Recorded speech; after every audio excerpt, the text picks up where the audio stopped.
Welcome to study today. दोस्तों आज की इस वीडियो में देखेंगे बीए थर्ड ईयर के 6 सेमेस्टर सब्जेक्ट जो है ज्योग्राफी यानी कि भूगोल के फर्स्ट पेपर यानी कि ज्योग्राफी के 6 सेमेस्टर का जो फर्स्ट पेपर है उस पेपर का नाम है भारत का भूगोल यानी कि ज्योग्राफी ऑफ इंडिया। इस पेपर में टोटल 8 यूनिट दी गई है और आज के इस वीडियो में हम यूनिट नंबर 4 को डिस्कस करेंगे। ठीक है, और इससे पहले हमने इसका सिलेबस पढ़ लिया, इसका प्रीवियस ईयर पेपर। इस पेपर में टोटल 8 यूनिट दी गई है जिसे हमने एक एक करके एक वीडियो में एक यूनिट को अध्ययन किया है। आगे हम देखते हैं, इसमें हमने इसका सेकंड पेपर भी हमने देख लिया, ज्योग्राफी के 6 सेमेस्टर का जो सेकंड पेपर है उसका सिलेबस देख लिया, इसका प्रीवियस ईयर पेपर भी देख लिया और इसमें भी टोटल 8 यूनिट दी गई है जिनको हमने एक वीडियोस में कंप्लीट अध्ययन किया। अगर आपने इन वीडियोस को नहीं देखे हैं तो इस वीडियो के डिस्क्रिप्शन बॉक्स में जाइए, वहां पर आपको एक प्लेलिस्ट की लिंक दे रखी है। आप उस प्लेलिस्ट को जैसे ही ओपन करेंगे वहां पर ऊपर की ओर देखेंगे फर्स्ट पेपर से संबंधित जितनी भी वीडियोस है वहां पर यूनिट बाय यूनिट बहुत ही व्यवस्थित क्रम में आपको देखने को मिल जाएगी। और जब आप स्क्रॉल करते हुए उसी प्लेलिस्ट में नीचे की ओर जाएंगे तो सेकंड पेपर से संबंधित जितनी भी वीडियोस अब तक बने हैं वहां पर वो सारी वीडियोस देखने को मिल जाएगी। आपको जो भी यूजफुल लगे वीडियोस उन सभी वीडियोस को भी देख सकते हैं। फिलहाल के लिए आज की इस वीडियो में यूनिट नंबर 4 को डिस्कस करेंगे। यूनिट 4 में हमें क्या पढ़ना है? उद्योग के विषय में पढ़ना है, उद्योगों के विषय में पढ़ना है, इंडस्ट्री के विषय में पढ़ना है, इसके विषय में पढ़ना है। तो इंडस्ट्री यानी उद्योग जो है उसके विषय में पढ़ना है, उद्योगों का विकास कैसे हुआ उसके विषय में पढ़ना है। उद्योग जो है उसका स्थान संबंधी कारक क्या है, स्थान संबंधी कारक कौन कौन से उसके विषय में पढ़ना है। सार्वजनिक क्षेत्र के उपक्रमों सहित औद्योगिक घराने और परिसर के विषय में पढ़ना है। औद्योगिक क्षेत्रीकरण के विषय में पढ़ना है। नई औद्योगिक नीतियां जो इसके विषय में पढ़ना है। विशेष आर्थिक क्षेत्र क्या होते हैं उसके विषय में पढ़ना है और पारिस्थितिकी पर्यटन सहित पर्यटन के विषय में पढ़ना है। तो ये सारे टॉपिक हैं जिनके विषय में पढ़ना है। ठीक है, तो अगर आप सभी इस वीडियो को लास्ट तक देखेंगे तो आपके ये सारे टॉपिक्स क्लियर हो जाएंगे, क्योंकि हम हर एक टॉपिक्स को अच्छे से एक ही वीडियो में डिस्कस करेंगे। ठीक है, और जिससे कि आपके एग्जाम में जो भी इस यूनिट से प्रश्न बनेंगे उन प्रश्नों का इजीली आंसर दे पाएंगे। तो चलिए आज की इस वीडियो को शुरू करते हैं। तो आज हम सबसे पहले पढ़ेंगे उद्योगों का विकास जो है उसके विषय में देखेंगे। उद्योगों का विकास कैसे हुआ? तो किसी भी देश जो है ना, किसी देश की आर्थिक प्रगति में उद्योगों का एक महत्वपूर्ण योगदान होता है। प्राकृतिक संसाधनों की प्राकृतिक जो संसाधनों की संसाधित करके अधिक उपयोगी और मूल्यवान वस्तुओं में बदलना ही एक तरीके से विनिर्माण कहलाता है, जो उद्योगों का आधार है एक तरीके से। यानी कि उद्योग क्या करते हैं? कोई भी चीज प्राकृतिक संसाधन को लेकर उसको एक मूल्यवान वस्तु में बदलते हैं, वही विनिर्माण होता है और यही उद्योग का मूल आधार होता है। उद्योगों के विकास से रोजगार के अवसर बढ़ते हैं और कृषि पर निर्भरता कम होती है। जीवन स्तर में सुधार आता है। विकसित देशों की आर्थिक संपन्नता सुविकसित और औद्योगिक क्षेत्रों से जुड़ी हुई है। आगे हम देखते हैं, भारत में औद्योगिक विकास ने स्वतंत्रता के बाद एक लंबा सफर तय किया है। एक काफी लंबे स्वतंत्रता के बाद काफी लंबे समय तक इस औद्योगिक विकास का सफर चला है। विभिन्न पंचवर्षीय योजनाओं के माध्यम से उद्योगों को बढ़ावा दिया गया, जिसके परिणाम स्वरूप क्या हुआ कि आज भारत में विविध प्रकार के उद्योग स्थापित हैं जो देश की अर्थव्यवस्था में महत्वपूर्ण भूमिका निभा रहे हैं। तो ये चीजें हैं। तो इसके विषय में हमने देखा, पुनः एक बार देख लेते हैं कि भारत में काफी लंबे समय से यानी कि स्वतंत्रता के बाद से ही लंबे समय तक औद्योगिक क्षेत्र में विकास किया गया और विभिन्न पंचवर्षीय योजनाओं के माध्यम से उद्योगों को बढ़ावा दिया गया, जिसके परिणाम स्वरूप आज भारत में विभिन्न प्रकार के उद्योगों को स्थापित किया गया और देश की आर्थिक व्यवस्था में महत्वपूर्ण भूमिका ये निभा रहे हैं। आगे देखते हैं उद्योगों के स्थान संबंधी कारक। कोई भी उद्योग जिस स्थान पर है तो क्यों है, उसका कारण क्या है, या फिर किन किन कारकों के पर ये उद्योग डिपेंडेंट होते हैं, जिससे प्रभावित होते हैं, तो वो सारी चीजें पढ़ना है। तो इसके विषय में देखते हैं, इसमें देखते हैं किसी उद्योग की स्थापना और विकास के लिए स्थान का चुनाव एक महत्वपूर्ण निर्णय होता है, कहां पर वो उद्योग लगाया जाए। उद्योगों का स्थान निर्धारण कई कारकों से प्रभावित होता है, जिन्हें मुख्य रूप से निम्नलिखित श्रेणियों में विभाजित किया जा सकता है। जैसे भौगोलिक कारक में देखते हैं कच्चे माल की उपलब्धता। उद्योग उन क्षेत्रों के पास स्थापित होना पसंद करते हैं जहां कच्चा माल आसानी से और कम लागत पर उपलब्ध हो। भारी और नासवान कच्चे माल पर आधारित उद्योग विशेष रूप से कच्चे माल के स्रोतों के करीब स्थित होते हैं। जो जिनको कच्चे माल की आवश्यकता होती है वो उसी के पास ही उद्योग होते हैं। उदाहरण के लिए जैसे कि लोहा और इस्पात का जो उद्योग है, कोयला और लोहा अयस्क क्षेत्रों के पास केंद्रित होते हैं, ये उन्हीं के पास होते हैं। आगे देखते हैं जलवायु जो होता है, कुछ उद्योगों के लिए विशेष जलवायु परिस्थितियां आवश्यक होती हैं। उदाहरण के लिए जैसे कि सूती वस्त्र है तो उस वस्त्र के लिए यानी कि उस उद्योग के लिए नमी युक्त जलवायु उपयुक्त होती है, तो ऐसे ही क्षेत्रों पर ये फैक्ट्री लगाई जाएंगी। पानी की उपलब्धता भी होनी बहुत जरूरी है उसी उद्योग की व्यवस्था। तो कई औद्योगिक प्रक्रियाओं में पानी की आवश्यकता होती है, तो इसलिए नदियां, झीलों या पर्याप्त जल आपूर्ति वाले क्षेत्र उद्योगों के लिए आकर्षक होते हैं। तो ऐसे स्थान पर उद्योगों को स्थापित किया जाता है जहां पर पानी की उपलब्धता हो। आगे देखते हैं भूमि की उपलब्धता। तो भूमि भी होना चाहिए ना उद्योग कारखाने बड़े क्षेत्र के लिए। तो उद्योगों को कारखानों,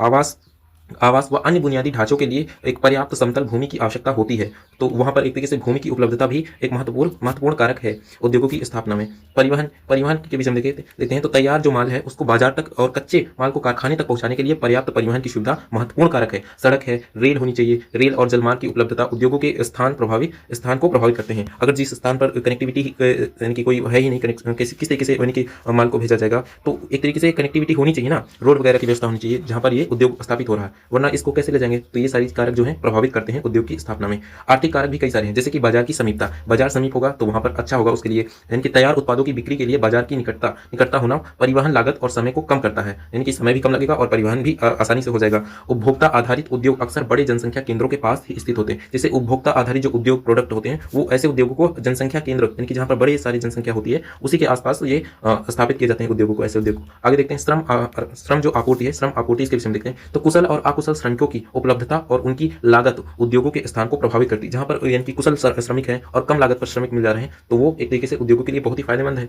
आगे देखते हैं पूंजी की उपलब्धता, उद्योगों की स्थापना और संचालन, उद्योगों की स्थापना और संचालन के लिए पूंजी की आवश्यकता होती है। वित्तीय संस्थानों और बैंकों की उपलब्धता वाला क्षेत्रों उद्योगों को आकर्षित करते हैं। तो बैंकों की उपलब्धता या फिर वित्तीय संस्थान, ये सारी जहां होगी तो पूंजी से संबंधित जो ये कहते हैं बैंक हो गए, वित्तीय संस्थान हो गए, तो जहां हो गए उसी के पास उद्योगों की स्थापना की जाती है। आधारभूत संरचना, जैसे कि बिजली होनी चाहिए वहां पर संरचना, बिजली हो गया, संचार हो गया या फिर अन्य सुविधाओं की उपलब्धता औद्योगिक विकास के लिए महत्वपूर्ण आवश्यक है।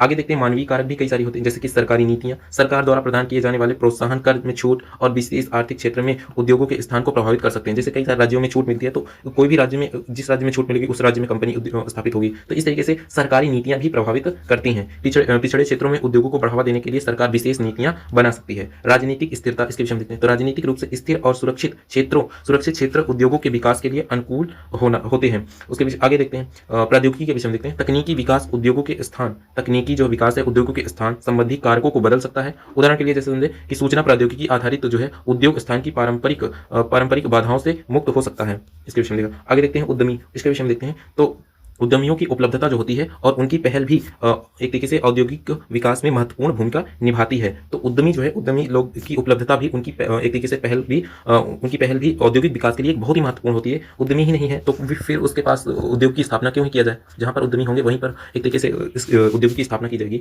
आगे देखते हैं संक्षेप में। तो इसको संक्षेप में अगर समझे तो उद्योगों का विकास, उनका स्थान निर्धारण एक जटिल प्रक्रिया है जिसमें भौगोलिक, आर्थिक और मानवीय कारकों का महत्वपूर्ण योगदान होता है। उद्योगपति इन सभी कारकों का सावधानी पूर्वक मूल्यांकन करने के बाद ही अपने उद्योग के लिए उपयुक्त स्थान का चुनाव करते हैं। तो ये सारे फैक्ट्स को देखते हैं, कारक जो है वो कहां पर कहां पर कुशल श्रम मिल जाएंगे, जो सस्ते श्रमिक हैं वो मिल जाएं, या फिर पानी का सोर्स हो, बिजली की सुविधा हो, बाजार की निकटता हो, वहां पर कनेक्टिविटी, रोड परिवहन की कैसी सुविधा है। तो ये सारी चीजों को देखते हैं और फिर उसके बाद ये निर्णय लेते हैं कि कहां पर उद्योग की स्थापना करना है। भारत के कुछ प्रमुख उद्योग जैसे कि कागज उद्योग जो है, या एक कृषि आधारित उद्योग है जो लकड़ी, बांस, गन्ने की खेती, गन्ने की खोई या फिर पुनर्चक्रीय रेशे जैसे कच्चे माल का उपयोग करते हैं। उसके बाद इसका वितरण जो है महाराष्ट्र में देखा जाए तो महाराष्ट्र कागज उत्पादन में अग्रणी राज्य है। इसके बाद आंध्र प्रदेश, मध्य प्रदेश हो गया, कर्नाटक का स्थान आता है। उसके बाद देखते हैं पश्चिम बंगाल में भी कागज के जो है उद्योग मिलते हैं।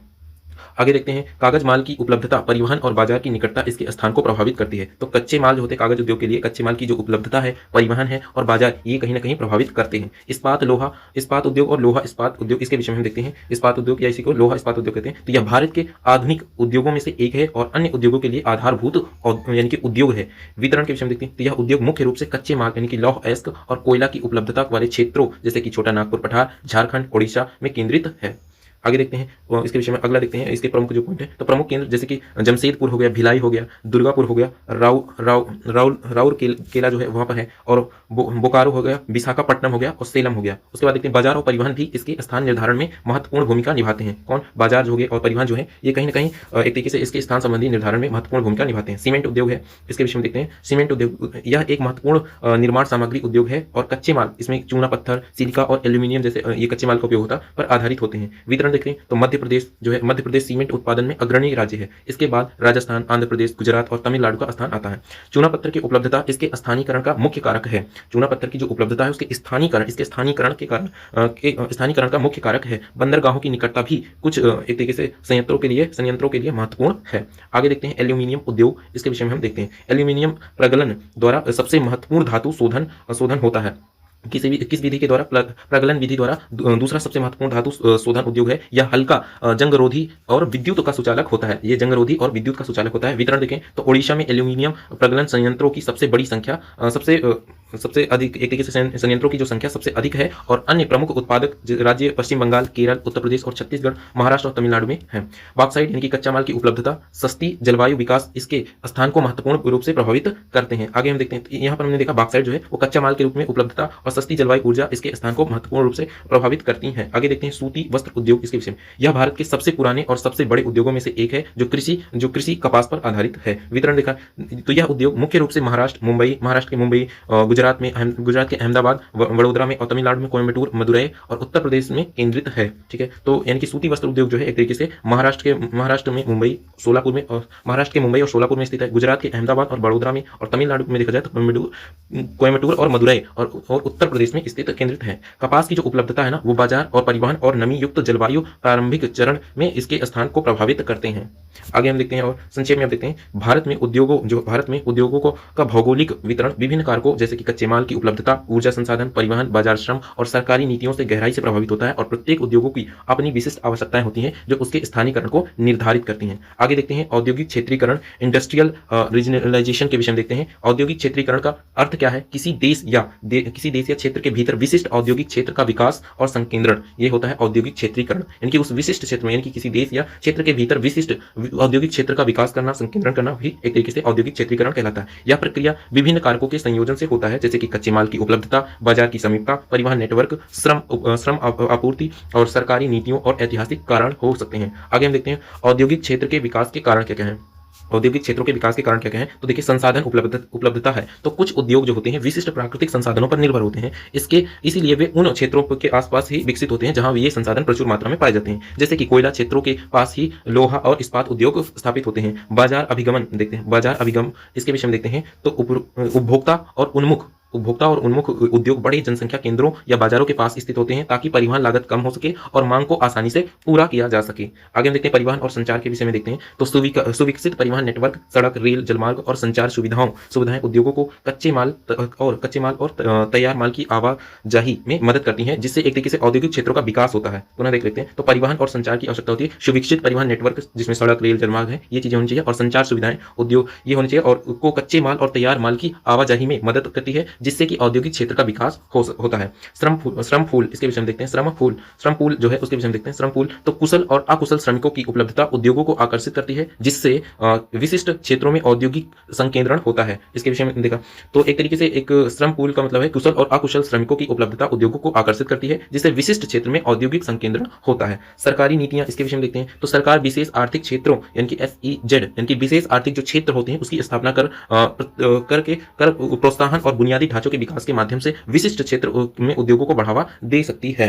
तो एक तरीके से यानी कि एक विशेष आर्थिक क्षेत्र को स्थापित कर देता है, एक विशेष आर्थिक जोन को विकसित करता है, जिससे कि वहां पर आर्थिक विकास हो सके। उसके बाद देखते हैं सामूहिक अर्थव्यवस्था के विषय में देखते हैं। अर्थव्यवस्थाएं जब कई संबंधित उद्योग एक ही क्षेत्र में स्थित होते हैं तो वे साझा बुनियादी ढांचे, विशेषज्ञता और सूचना के आदान प्रदान से लाभान्वित होते हैं, जिससे आगे औद्योगिक विकास को बढ़ावा मिलता है। भारत में औद्योगिक क्षेत्रीकरण के विषय में देखते हैं। तो औद्योगिक क्षेत्र के विषय में देखते हैं। भारत में औद्योगिक क्षेत्र कौन कौन से हैं उसके विषय में देखते हैं। तो भारत में कई प्रमुख औद्योगिक क्षेत्र हैं जिसमें शामिल है, जैसे मुंबई पुणे औद्योगिक क्षेत्र है जहां पर सूती वस्त्र हो गया, और उसके बाद पेट्रोकेमिकल्स जो होते हैं, इंजीनियरिंग और ऑटोमोबाइल्स उद्योगों का केंद्र ये हैं एक तरीके से। तो मुंबई पुणे औद्योगिक क्षेत्र जहां पर सूती वस्त्र और पेट्रोकेमिकल्स, इंजीनियरिंग और ऑटोमोबाइल्स उद्योग का केंद्र है। इसी तरीके से अहमदाबाद बड़ोदरा औद्योगिक क्षेत्र, यहाँ पर वस्त्र पेट्रोकेमिकल्स और इंजीनियरिंग उद्योग हैं। इसी तरीके से छोटा नागपुर औद्योगिक क्षेत्र जहां पर कोयला हो गया, लोहा और इस्पात इंजीनियरिंग उद्योग हैं। उसी तरीके से हुगली औद्योगिक क्षेत्र है जहां पर जूट हो गया, इंजीनियरिंग और रसायन उद्योग है। इसी तरीके से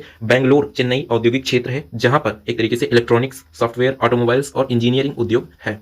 और आगे देखते हैं। इस तरीके से हमने देखा कि भारत में जो औद्योगिक क्षेत्र हैं उसके विषय में देखा। मुंबई पुणे औद्योगिक क्षेत्र हो गया, अहमदाबाद और बड़ोदरा औद्योगिक क्षेत्र और छोटा नागपुर औद्योगिक क्षेत्र, हुगली औद्योगिक क्षेत्र और बंगलौर चेन्नई औद्योगिक क्षेत्र। उसके बाद देखते हैं नई औद्योगिक नीतियां, जो न्यू इंडस्ट्रियल पॉलिसीज हैं उसके विषय में देखते हैं। तो नई औद्योगिक नीतियां सरकार द्वारा औद्योगिक विकास को दिशा और गति देने के लिए समय समय पर घोषित की जाती हैं। इन नीतियों का मुख्य उद्देश्य यही होता है कि बदलते आर्थिक परिवेश, तकनीकी प्रगति और राष्ट्रीय लक्ष्यों के अनुरूप औद्योगिक क्षेत्रों को विकसित करना होता है। क्या करना होता है, एक बार पुनः देखते हैं कि नई औद्योगिक जो नीतियां होती हैं, सरकारी नीतियां होती हैं, उनका मुख्य यही उद्देश्य होता है कि औद्योगिक विकास को दिशा और गति देने के लिए समय समय पर वो घोषित की जाती हैं। अलग अलग नीतियां घोषित करते हैं। इन नीतियों का मुख्य उद्देश्य क्या होता है? उद्देश्य बदलते आर्थिक परिवेश, तकनीकी प्रगति और राष्ट्रीय लक्ष्यों के अनुरूप औद्योगिक क्षेत्र को विकसित करना होता है। आगे देखते हैं नई औद्योगिक नीतियों के मुख्य उद्देश्य क्या है। तो पहली चीज है आर्थिक विकास को गति देना, उच्च औद्योगिक विकास दर प्राप्त करना और अर्थव्यवस्था के समग्र विकास में योगदान करना। इसी तरीके से रोजगार सृजन, तो रोजगार की भी उपलब्धता हो, तो विनिर्माण और संबंधित क्षेत्रों में रोजगार के नए अवसर पैदा करना। अंतर्राष्ट्रीय प्रतिस्पर्धात्मक बढ़ाना, तो भारतीय उद्योगों को वैश्विक स्तर पर एक तरीके से वैश्विक स्तर पर अधिक प्रतिस्पर्धी बनाना। तो यहाँ पर हम जो पढ़ रहे हैं भारत की जो नई एक तरीके से औद्योगिक नीति है, ये विश्व स्तर पर तक की बातों को ध्यान में रखते हुए इन नीतियों को लागू किया जाता है कि विश्व भर में भी चल के आगे प्रतिस्पर्धा हो, कम्पिटेटिव हो, यानी कि उनसे एक तरीके से प्रतिस्पर्धी हो, उनसे यानी कि ये उद्योग, हमारे भारतीय उद्योग आगे चलकर उन उद्योग यानी कि एक लीड करे विश्व स्तर पर। आगे देखते हैं जो अगला है तकनीकी आधुनिकीकरण, इसके विषय में देखते हैं। तो तकनीकी आधुनिकीकरण उद्योगों में नई तकनीकियों को अपनाने और अनुसंधान का विकास को बढ़ावा देना। क्षेत्रीय संतुलन, देश के विभिन्न क्षेत्रों में औद्योगिक विकास को औद्योगिक विकास जो है उसको समान रूप से बढ़ावा देना। क्षेत्रीय संतुलन ये भी याद, तो हर क्षेत्र में जो है वहां पर भी औद्योगिक विकास को समान रूप से बढ़ावा दिया जाना चाहिए। विदेशी नीति आकर्षित करना, तो जो विदेशी निवेश है, एक तरीके से विदेशी जो निवेश है उनको भारत में आकर्षित करना। भारत की विदेशी प्रत्यक्ष निवेश यानी कि FDI जो है उसके लिए एक आकर्षक गंतव्य बनाना। लोग यहाँ पर अपने पैसों को इन्वेस्टमेंट करें, निवेश करें, ताकि भारत की अर्थव्यवस्था मजबूत हो सके। आधारभूत संरचना का विकास, औद्योगिक विकास के लिए आवश्यक बिजली, परिवहन और संचार जैसी बुनियादी सुविधाओं का विकास करना। तो ये सारी चीजें, इन चीजों का एक तरीके से सुविधाएं उपलब्ध करना, ताकि हर एक क्षेत्रों में इनका कहीं ना कहीं औद्योगिक क्षेत्रों का विकास हो सके। पर्यावरण संरक्षण देखते हैं, तो सतत औद्योगिक विकास को बढ़ावा देना और पर्यावरण पर उद्योगों का नकारात्मक प्रभाव को कम करना, ये बहुत ही महत्वपूर्ण है। तो ये सारी चीजें हमने देखा कि इन सभी नीतियों पर, इन सभी तरीके के जो नीतियां हैं बनाई जानी चाहिए और बनाई गई है नई एक तरीके से नीतियां औद्योगिक क्षेत्र में। आगे हम देखते हैं भारत की प्रमुख औद्योगिक नीतियां जो हैं उसके विषय में देखते हैं। भारत ने स्वतंत्रता के बाद कई औद्योगिक नीतियां घोषित की हैं, जैसे कि 1991 ईस्वी के नई औद्योगिक नीति का एक महत्वपूर्ण मोड़ थी। उस समय क्या हुआ था, जिसने उदारीकरण, एक तरीके से उदारीकरण और निजीकरण और वैश्वीकरण की शुरुआत की थी। तो ये सारी चीज, तो ये एक बहुत ही महत्वपूर्ण थी एक तरीके से औद्योगिक नीति 1991 ईस्वी में उन्होंने, यानी कि उस समय उदारीकरण, निजीकरण, प्राइवेट सेक्टर को भी और एक तरीके से वैश्विक स्तर तक के चीजों को, इस चीज को बढ़ावा दिया गया। इसके बाद क्या हुआ कि विभिन्न सरकारों ने विशिष्ट क्षेत्रों को बढ़ावा देने और विकास की गति को बनाए रखने के लिए कई अन्य नीतियां और पहले शुरू की, जैसे कि मेक इन इंडिया, आत्मनिर्भर भारत और विभिन्न क्षेत्रीय औद्योगिक नीतियां आदि, ये सारी चीजें। तो इन जैसी नीतियों का विकास किया गया ताकि भारत में औद्योगिक क्षेत्रों का विकास हो सके। हाल के वर्षों में नई औद्योगिक नीतियों में नवाचार और प्रौद्योगिकी उन्नयन कौशल विकास पर अधिक ध्यान केंद्रित किया गया है। राज्य सरकारें भी अपनी अपनी औद्योगिक नीतियों को तैयार करती हैं जो स्थानीय परिस्थितियों और प्राथमिकताओं को अनुरूप, एक तरीके से उन्हीं के अनुरूप होती हैं। तो ये चीजें पुनः देखा है, हाल ही के वर्ष में जो नई औद्योगिक नीतियों में नवाचार आया है, प्रौद्योगिकी उन्नयन हुआ है, कौशल विकास पर अधिक एक तरीके से ध्यान केंद्रित किया गया है। राज्य सरकारें भी अपनी अपनी औद्योगिक नीतियों को तैयार करती हैं और जो स्थानीय परिस्थितियों और प्राथमिकताओं को के अनुरूप होती हैं। आगे देखते हैं विशेष आर्थिक जोन, इसके विषय में देखते हैं। स्पेशल इकोनॉमिक जोन की स्थापना की जाती है, तो इसके विषय में देखते हैं। विशेष आर्थिक क्षेत्र, स्पेशल इकोनॉमिक जोन, SEZ, इसके विषय में देखते हैं। विशेष आर्थिक क्षेत्र एक विशेष रूप से सीमांकित भौगोलिक क्षेत्र होता है जहां व्यापार और वाणिज्य संबंधी कानून देश की बाकी हिस्सों से अलग होते हैं और इनका उद्देश्य निर्यात को बढ़ावा देना, निवेश आकर्षित करना और रोजगार सृजन करना, आर्थिक विकास को गति देना होता है। तो ऐसे जो क्षेत्र होते हैं स्पेशल इकोनॉमिक जोन, उनका मुख्य उद्देश्य होता है यही कि एक तरीके से जो यहाँ पर वाणिज्यिक संबंधी जो कानून होते हैं देश के, यानी कि ये बाकी देश के हिस्सों से अलग होते हैं और इनका उद्देश्य होता है कि निर्यात को बढ़ाया जाए और निवेश को आकर्षित किया जाए, रोजगार सृजन करना और आर्थिक विकास को गति देना, ये मुख्य उद्देश्यों में से एक है। आगे देखते हैं SEZ यानी कि स्पेशल इकोनॉमिक जोन की जो मुख्य विशेषताएं हैं उसके विषय में देखते हैं। तो विशेष आर्थिक नियम के विषय में देखते हैं। इसमें देखते हैं SEZ में स्थित जो इकाइयां हैं उनको करों, सीमा शुल्कों और अन्य नियमों में छूट या रियायतों मिलती हैं, जिससे कि जो देश के अन्य हिस्सों पर लागू नहीं होती, जो कि अन्य देश के हिस्सों पर नहीं लागू होती, सिर्फ उसी क्षेत्र में स्पेशल इकोनॉमिक जोन में ही छूट वगैरह दी गई होती है। आधारभूत संरचना जो होते हैं उसके विषय में देखते हैं। तो SEZ में आमतौर पर उत्कृष्ट बुनियादी ढांचा होता है जिसमें बिजली, पानी, सड़कें, परिवहन, संचार और सुरक्षा शामिल होती है। ये सारी बुनियादी जो चीजें हैं वो वहां पर उनकी पूर्ति होती है, वो वहां पर ऑलरेडी मौजूद होते हैं, जिस कारण से वहां पर एक तरीके से विशेष बहुत ही अच्छे तरीके से वहां पर उद्योग वगैरह विकसित होते हैं। आगे देखते हैं एकल खिलाड़ी मंजूरी। तो यहाँ पर एकल खिड़की जो होता है, खिड़की मंजूरी, इसमें देखते हैं SEZ में निवेश और संचालन के लिए अनुमोदन और मंजूरी की प्रक्रिया को सरल बनाना। उसी तरीके से निर्यात उन्मुख होना। SEZ में जो है मुख्य रूप से निर्यात उन्मूलन, यानी कि निर्यात उन्मूलन उद्योगों को आकर्षित करने के लिए डिजाइन किए गए हैं। आगे देखते हैं एक तरीके से जो निर्यात है उसको ज़्यादा से ज़्यादा बढ़ाया जाए, निर्यात को ज़्यादा से ज़्यादा बढ़ाया जाए, उन्मुख किया जाए। उद्योग जो है ना, यानी कि SEZ जो है उसमें क्या किया जाए, निर्यात को ज़्यादा किया जाए, जो भी उद्योग प्रोडक्ट तैयार करें उसको ज़्यादा से ज़्यादा कंट्री में हम भेज सकें, निर्यात कर सकें। आगे देखते हैं विदेशी नीतियों का प्रोत्साहन। तो SEZ विदेशी प्रत्यक्ष निवेश यानी कि FDI को आकर्षित करती है ताकि लोग यहाँ पर निवेश करें, हमारी कंट्रीज में निवेश करें, इनकी विदेश के जो पैसे हैं वो हमारे देश में निवेश हो। ऐसे ये एक महत्वपूर्ण उपकरण है, इसके मुख्य उद्देश्यों में से एक है। आगे हम देखते हैं भारत में SEZ, इसके विषय में देखते हैं। तो भारत पहला एशियाई देश था जिसने निर्यात बढ़ावा देने के लिए 1965 में कांडला में एक विशेष क्षेत्र की स्थापना की थी। 1965 में कांडला में एक विशेष जोन की स्थापना की थी, जो कि उसमें आगे देखते हैं 2005 में विशेष आर्थिक क्षेत्र अधिनियम लागू किया गया, जिसने SEZ की स्थापना की और संचालन के लिए व्यापक कानूनी ढांचा प्रदान किया। SEZ की मुख्य उद्देश्य क्या है? अतिरिक्त आर्थिक गतिविधियों का सृजन करना, वस्तुओं और सेवाओं के निर्यात को बढ़ावा देना, घरेलू और विदेशी स्रोतों से निवेश को आकर्षित करना, रोजगार के अवसरों का एक तरीके से सृजन करना और आधारभूत सुविधाओं का विकास करना। तो ये सारी चीजें हैं। आगे हम देखते हैं भारत, तो इसमें हमने क्या देखा, इसके मुख्य उद्देश्यों में हमने क्या क्या देखा कि अतिरिक्त आर्थिक गतिविधियों को सृजन करना, वस्तुओं और सेवाओं के निर्यात को बढ़ावा देना और घरेलू और विदेशी स्रोतों से निवेश को आकर्षित करना, ठीक है, और रोजगार के अवसर को प्रदान करना और आधारभूत जो सुविधाओं का उसका विकास करना। आगे देखते हैं भारत में विभिन्न प्रकार के SEZ स्थापित किए गए हैं, स्पेशल इकोनॉमिक जोन को स्थापित किया गया है, जिनमें बहुउत्पाद SEZ और विशिष्ट क्षेत्र जो SEZ होते हैं, और इसी में जैसे IT फार्मास्यूटिकल होते हैं, वस्त्र उद्योग होते हैं और शामिल होते हैं। ये क्षेत्र देश के आर्थिक विकास और निर्यात प्रदर्शन में महत्वपूर्ण एक तरीके से योगदान करते हैं, ठीक है। तो ये सारी चीजें आगे हम देखते हैं संक्षेप में। औद्योगिक क्षेत्रीकरण उद्योग के संकेंद्रण की प्रक्रिया है। यह नई औद्योगिक नीतियां औद्योगिक विकास के लिए सरकारी मार्गदर्शन प्रदान करती हैं और विशेष आर्थिक क्षेत्र विशिष्ट भौगोलिक क्षेत्र हैं जो आर्थिक गतिविधियों और निर्यात को बढ़ावा देने के लिए विशेष नियमों और सुविधाओं की पेशकश करते हैं, और ये तीनों अवधारणाएं किसी देश के आर्थिक विकास और आर्थिक प्रगति के लिए महत्वपूर्ण होती हैं, ठीक है। तो ये सारी चीजें हैं विशेष आर्थिक जोन जो होते हैं, क्षेत्र होते हैं, स्पेशल इकोनॉमिक जो जोन होते हैं, उनके विषय में हमने देखा। अब हम देखते हैं पर्यटन के विषय में, देखते हैं टूरिज्म के विषय में देखते हैं। पर्यटन एक महत्वपूर्ण आर्थिक गतिविधि है जिसका सामाजिक और पर्यावरणीय प्रभाव होता है। यह न केवल राजस्व और रोजगार सृजन करता है, केवल ये राजस्व और रोजगार के अवसर, रोजगार ही केवल पैदा नहीं करता है, बल्कि सांस्कृतिक आदान प्रदान जो होते हैं, सांस्कृतिक आदान प्रदान को भी बढ़ावा देता है। हालांकि अनियंत्रित पर्यटन से प्राकृतिक संसाधनों का क्षरण, प्रदूषण और स्थानीय संस्कृतियों पर नकारात्मक प्रभाव पड़ा है, ठीक है। तो ये सारी चीजें इनके अनियंत्रित रूप से जब पर्यटन होता है, पेड़ पौधों की कटाई होती है, पर्यावरण एक तरीके से पर्यटन किया जाता है, वहां पर कचरे किए जाते हैं, प्रदूषण होता है, तो एक तरीके से क्षरण होता है, प्राकृतिक संसाधनों का क्षरण होता है, यहाँ पर प्रदूषण होते हैं, स्थानीय संस्कृतियों पर नकारात्मक प्रभाव पड़ता है। इसी संदर्भ में पारिस्थितिकीय पर्यटन एक महत्वपूर्ण अवधारणा के रूप में उभरा है, उसी के विषय में अब देखेंगे। तो पारिस्थितिकीय पर्यटन यानी कि इको टूरिज्म, जो एक तरीके से पर्यावरण के अनुकूल हो, जो पर्यावरण को नुकसान ना करता हो, तो इसके विषय में हम देखते हैं इसके विषय में देखते हैं इको टूरिज्म, पारिस्थितिकीय पर्यटन क्या है। तो यह पर्यटन का एक रूप है जो प्रकृति को बचाने, स्थानीय लोगों की मदद करने और जिम्मेदार तरीके से यात्रा करने पर जोर देता है।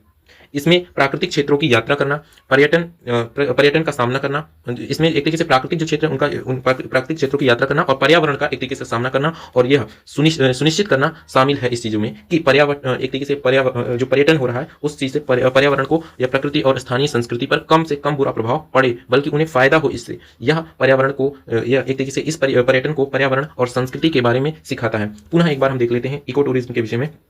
तो पारिस्थितिकीय पर्यटन क्या है? यह पर्यटन का वह रूप है जो प्रकृति को बचाने, स्थानीय लोगों की मदद करने और जिम्मेदार तरीके से यात्रा करने पर जोर देता है। इसमें प्राकृतिक क्षेत्रों की यात्रा करना, पर्यावरण का सामना करना और यह सुनिश्चित करना शामिल है कि पर्यटन से प्रकृति और स्थानीय संस्कृतियों पर कम से कम बुरा प्रभाव पड़े, बल्कि उन्हें फायदा होना चाहिए। यह पर्यटकों को पर्यावरण और संस्कृति के बारे में सिखाता भी है। आगे देखते हैं एक तरीके से पारिस्थितिकीय पर्यटन की मुख्य विशेषताएं कौन कौन सी हैं। पारिस्थितिकीय पर्यटन यानी इको टूरिज्म की कौन कौन सी मुख्य विशेषताएं उसके विषय में देखते हैं। तो प्रकृति पर ध्यान केंद्रित होता है इसमें मुख्य विशेषता में कि पारिस्थितिकीय पर्यटन का मुख्य आकर्षण प्राकृतिक जो क्षेत्र है, जैसे कि राष्ट्रीय उद्यान, वन्यजीव अभ्यारण्य, वन और अन्य पारिस्थितिकीय तंत्र होते हैं, इसके अंतर्गत आता है, जिससे कि एक तरीके से उन चीजों को रक्षा की जा सके, उन पर प्रकृति पर ध्यान केंद्रित किया जाता है। आगे हम देखते हैं पर्यावरण संरक्षण। यह पर्यावरण के संरक्षण और प्राकृतिक संसाधनों के सतत उपयोग को प्राथमिकता देता है। इसमें कचरा प्रबंधन, प्रदूषण नियंत्रण और जैव विविधता का संरक्षण शामिल है। आगे हम देखते हैं इसमें जो अगला है स्थानीय समुदायों का लाभ। स्थानीय समुदाय जो होते हैं वहां के, उनको भी लाभ होता है। तो पारिस्थितिकीय पर्यटन से स्थानीय समुदायों को आर्थिक अवसर प्रदान करता है और उनकी संस्कृतियों और परंपराओं का सम्मान करता है और उन्हें पर्यटन प्रबंधन में शामिल करता है।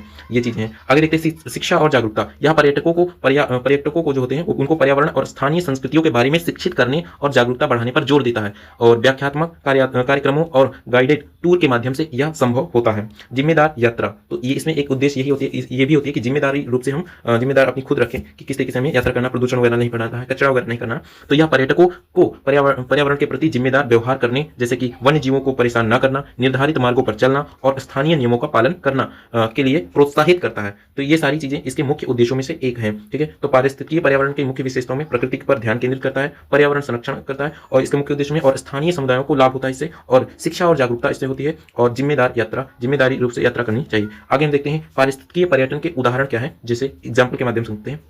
राष्ट्रीय उद्यानों और वन्य जीव अभ्यारण्यों में प्रकृति जो होता है, प्रकृति भ्रमण और वन्य जीव अवलोकन करना। तो ये इसके एग्जांपल में से हम देखते हैं कि राष्ट्रीय उद्योग जो होते हैं और वन्य जीव अभ्यारण्यों में एक तरीके से प्रकृति भ्रमण और वन्य जीव अवलोकन करना होता है। तो ये इसके महत्वपूर्ण उदाहरण है। जैव विविधता हॉटस्पॉट में निर्देशित ट्रेनिंग और वर्ड वाइटिंग जो होता है इसके विषय में, बर्ड वाचिंग जो होते हैं इसके विषय में। आगे हम देखते हैं ग्रामीण क्षेत्रों में सामुदायिक आर्थिक पर्यटन परियोजनाएं, जहां पर्यटक स्थानीय संस्कृतियों और जीवन शैलियों का अनुभव करते हैं। तो एक तरीके से ग्रामीण क्षेत्रों में जो होता है, ग्रामीण क्षेत्रों में ग्रामीण क्षेत्रों में सामुदायिक आधारित पर्यटन परियोजनाएं जो होती है, जहां पर्यटक स्थानीय संस्कृतियों और जीवन शैलियों का अनुभव करते हैं, तो उनके ये एक तरीके का महत्वपूर्ण उदाहरण है। पर्यटन जो पर्यावरण के अनुकूल लॉज बनाए जाते हैं, आवास में रहना होता है, जो नवीकरणीय ऊर्जा का उपयोग करते हैं और उसमें कचरा कम करते हैं एक तरीके से। तो एक तरीके से ये कहीं ना कहीं इसके एग्जाम्पल हैं। और स्वयं सेवा पर्यटन जो होता है, वॉलंटियरिज्म जो होते हैं, तो इसमें देखते हैं जिसमें यानी कि स्वयं सेवा पर्यटन जो होते हैं, जो खुद से जाकर वहां पर सेवा करते हैं, जिसमें पर्यटन संरक्षण जो परियोजनाओं में भाग लेते हैं एक तरीके से, तो वो स्वयं सेवा पर्यटन होते हैं। और ये भी एक महत्वपूर्ण इसके एग्जाम्पल है। तो इस तरीके से आप देख सकते हैं पारिस्थितिकी पर्यावरण के उदाहरण में राष्ट्रीय उद्यान हो गए, वन्य जीव अभ्यारण्य होते हैं। तो इसमें कहीं ना कहीं पारिस्थितिकीय रूप से चीजों को ध्यान दिया जाता है कि इसमें कहीं ना कहीं प्रदूषण वगैरह को कम किया जाए।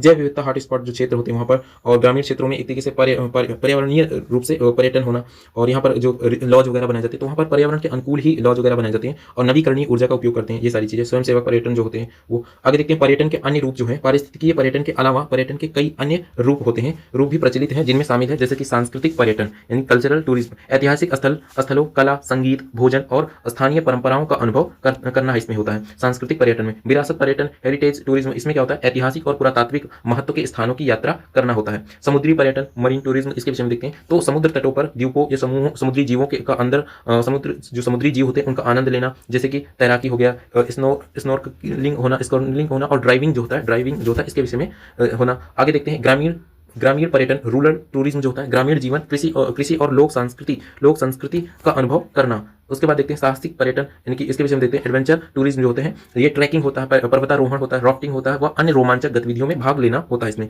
और इसके बाद चिकित्सा पर्यटन के इसके रूप में भी देख सकते हैं, तो मेडिकल टूरिज्म होते हैं, स्वास्थ्य सेवाओं और उपचारों के लिए भी यात्रा करना होता है। धार्मिक पर्यटन होते हैं, रिलीजियस टूरिज्म, तो धार्मिक स्थलों और तीर्थ स्थलों की यात्रा करना। शहरी पर्यटन होता है, अर्बन टूरिज्म, तो शहरों की संस्कृति, इतिहास, खरीदारी और मनोरंजन का अनुभव करना होता है इसमें। पर्यटन वह बहुआयामी उद्योग है जो विभिन्न प्रकार के अनुभवों की पेशकश करता है, और पारिस्थितिकी पर्यटन विशेष रूप से पर्यटन के पर्यावरणीय और सामाजिक प्रभावों को कम करने और दीर्घकालिक स्थिति को बढ़ावा देने का एक महत्वपूर्ण तरीका है। भारत जैसे एक तरीके से जैव विविधता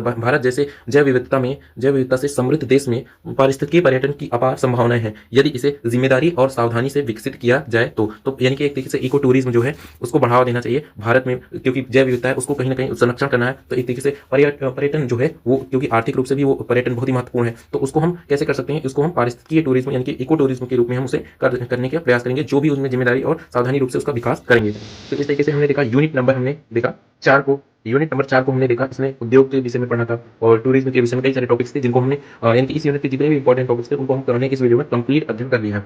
ठीक है, तो आई होप दैट कि आपको ये वीडियो पसंद आई होगी। अगर आपको ये वीडियो पसंद आई है तो वीडियो को लाइक करें, एंड चैनल पर पहली बार है तो चैनल को जरूर सब्सक्राइब करें, एंड अपने दोस्तों के पास इस वीडियो को जरूर शेयर करें ताकि उन्हें भी इस वीडियो से हेल्प हो सके। और हाँ, इस पेपर से संबंधित अन्य वीडियोस को देखने के लिए इस वीडियो के डिस्क्रिप्शन बॉक्स में जाइए, वहाँ पर एक प्लेलिस्ट की लिंक दे रखी है, उसके ओपन करेंगे तो सबसे ऊपर आप देखेंगे कि फर्स्ट पेपर से संबंधित जो है जितने भी वीडियोस बनाएंगे वहाँ पर आप देखने पाएंगे, और नीचे जब स्क्रॉल करते जाएंगे तो सेकंड पेपर से संबंधित जो इस पेपर के ज्योग्राफी का सेकंड पेपर जो है 6 सेमेस्टर का सेकंड पेपर, उससे संबंधित जितनी वीडियोस बनेंगी वो सारी वीडियोस वहाँ पर देखने को मिल जाएगी। जो भी आपको यूजफुल लगे वीडियो, उन सभी वीडियोस को देख सकते हैं, जिससे कि आप अपने एग्जाम में अपने एग्जाम में अच्छे से अच्छे प्रश्नों का अच्छी तरीके से उत्तर दे पाएं। तो बस आज की इस वीडियो में इतना ही। आई होप दैट आपको ये वीडियो पसंद आई हो, और हम जल्द मिलते हैं किसी नए वीडियो में किसी नए टॉपिक के साथ। तब तक जय हिंद, जय भारत।